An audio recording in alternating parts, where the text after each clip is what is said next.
যাচ্ছে।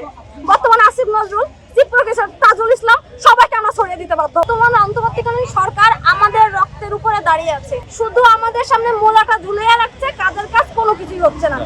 ছাত্র আন্দোলন, কোটা বিরোধী আন্দোলন থেকে বৈষম্য বিরোধী আন্দোলন 2024 জুলাই আগস্ট গণঅভ্যুত্থান, সেখানে আমি একজন ছাত্রী হিসেবে আন্দোলনে যাই আমার ন্যায্য অধিকারের জন্য।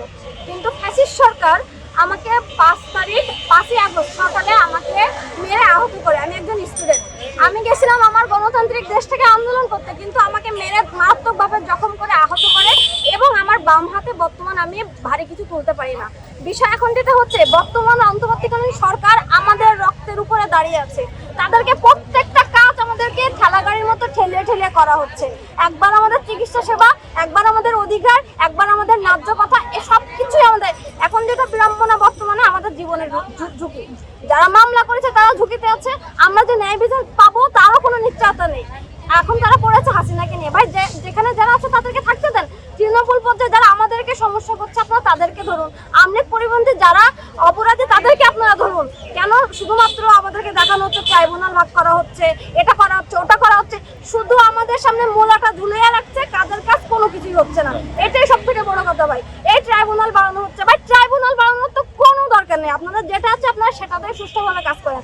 আর যদি সেটা না করে, আমাদের রক্তের সাথে গাদ্দারি আমরা কোনোভাবে মেনে নিব না। যদি আপনারা সেটা না করেন তাহলে আমরা আবার ডাক দিব। যতগুলো সরকার, যতগুলো উপদেষ্টা আমাদের বিপক্ষে যাচ্ছে, বর্তমানে আসিফ নজরুল, চিফ প্রফেসর তাজুল ইসলাম সবাইকে আমরা ছড়িয়ে দিতে বাধ্য হবো যদি তারা সুষ্ঠুভাবে কাজ না করে।